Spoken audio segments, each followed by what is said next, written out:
Hey guys, welcome back to Voodoo's Gaming Channel.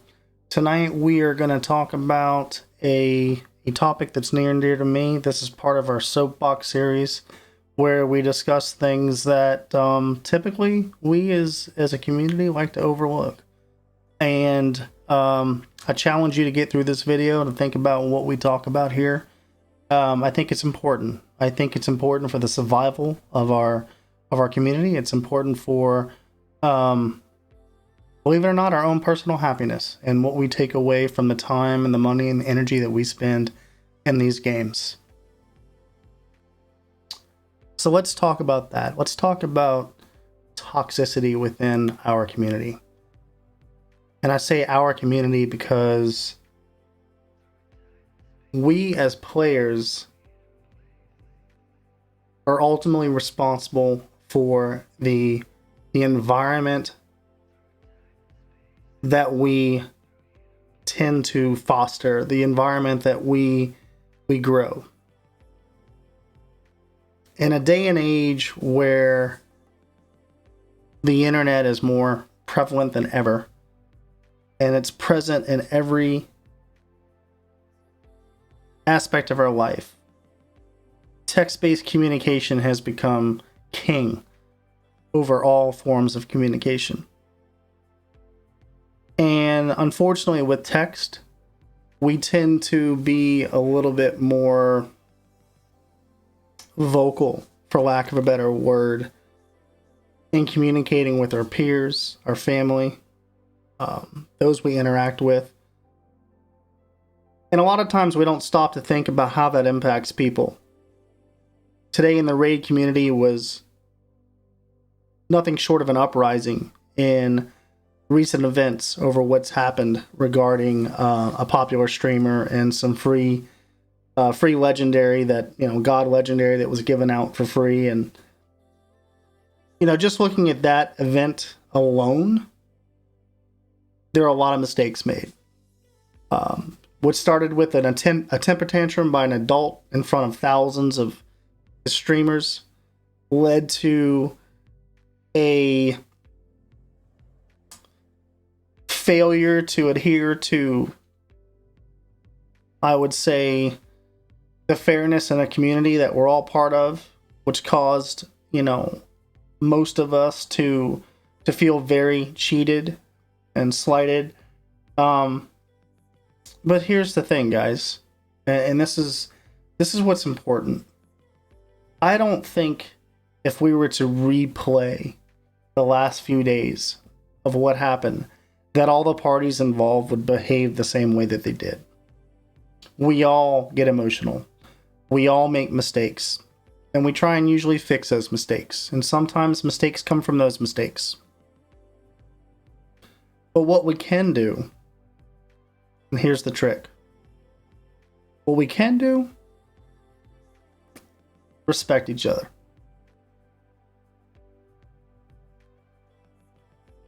When you have a disagreement, feel cheated, feel like things are unfair, what do you do? With your family, with your loved ones, with your coworkers, with your boss. You sit down and you talk about it. You work it out. But in gaming communities, in the internet, worldwide, we're the first to throw a stone. We're the first to call out the lynch mob. When I went out and looked at Discord, the community Discord channel for Raid today, the comments were so disgusting. I can't even share them on the screen out of fear that underage children may see this video. It's embarrassing to be part of a community where we talk to representatives of something that we spend all of our time and money and happiness and time away from loved ones to enjoy. Would we do that in another aspect of our life?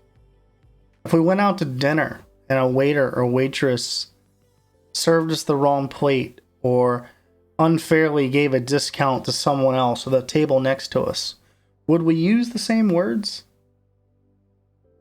Would we belittle them? Would we flat out insult them? this isn't about who's right or who's wrong in this particular incident. It's about respecting the people around us and fostering a healthy environment. And quite frankly, I've been there. I've been a victim of my own pride, a victim of my own arrogance. You know, I'm a competitive gamer. I've made mistakes.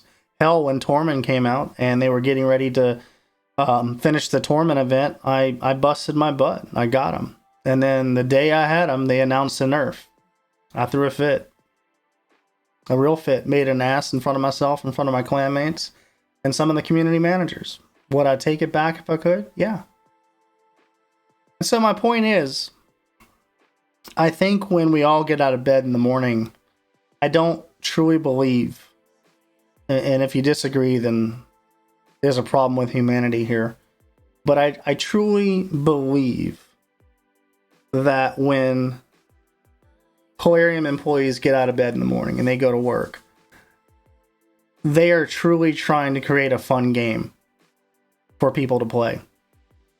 And if you listen to Chosen's recent podcasts with one of the Polarium employees, you'll see that they're all required to play with their own money and their own time. So I really don't think that anyone's out to get us. Sometimes success can come in many forms. Sometimes success can come faster than we're prepared for it. And we make mistakes. So in giving them the benefit of the doubt that they're not out to get anybody, you know, we need to do the same. I'm not saying that they're absent of mistakes. I'm not saying that they're exempt from some of the slapping on the wrist that they should get for some of the mistakes they've made in the community time and time again.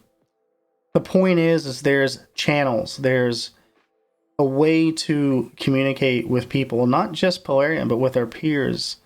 In games where there's a lot more interaction between players, first-person shooter games, you know, MMOs with bigger global chat, things have just gotten out of hand in years. And quite frankly, if I had a young boy or girl that wanted to get into some of these games, quite frankly, I don't know if I'd allow it. We're kind of destroying the environment from what we grew up in, and to now it's a lynch mob, and it's embarrassing. So I'd ask each and every one of you to just reflect on that for a moment and ask yourself if you're proud of the community that you're part of, whether it's your clan, whether it's your Discord server. You know, I'm not saying let someone walk all over you. I'm not saying don't stand up for when wrong is done. But remember that there are employees out there, there are people out there, there's clanmates out there. They get out of bed just like you. They spend their money just like you. They go to work just like you. And when they have a bad day, or their boss is on their case, or coworkers giving them a rough time, how many times have you carried that stress home? And it may have even gone into your weekend and ruined your weekend, or ruined a moment with your loved ones because you're drifting back to what happened, during the week at work. Now multiply that friction, multiply that scenario by tens of thousands of people. And imagine instead of that one person giving you a hard time, you had 10,000, 20,000 people slamming you with explicits and behavior much worse than what you'd see in the office. That's the way we're treating our community managers. That's the way we're treating the company that we've chosen to spend our time and our money. I'm not saying they're exempt from mistakes. Let me be clear about that. I'm just as upset as any one of you about some of the recent situations. The difference is I respect my community, and I respect my clanmates, and I respect the fact that I truly believe people are trying to get it right. And here's the thing, do us all a favor. Next time something like this happens, and you don't want to take the high road and you just want to whine and complain, leave the game. No one's forcing you to play. It's plain and simple. Just move on. If it's so bad, just move on. You know, I personally stopped watching the news years ago because every time I turn it on, it's negative. It's drama. It's whining and moaning. You know, without getting into politics, that's probably one of the biggest things you hear and moan and gripe about. But yet, people are still here. Either do something about it or shut up. Plain and simple. But all the complaining is just toxic. And the way you do it is just toxic. So, think about how you can do things differently going forward. I know I will. And for those of you that made it through this video, I think if you all dig deep down and reflect on it just a little bit, I think that you'll actually find that there's a lot of truth to this. Don't be part of the problem, guys. Be part of the solution. Respect your community. Respect your peers. Do your part. Thanks a lot for joining us, and we'll see you next time on our Soapbox series.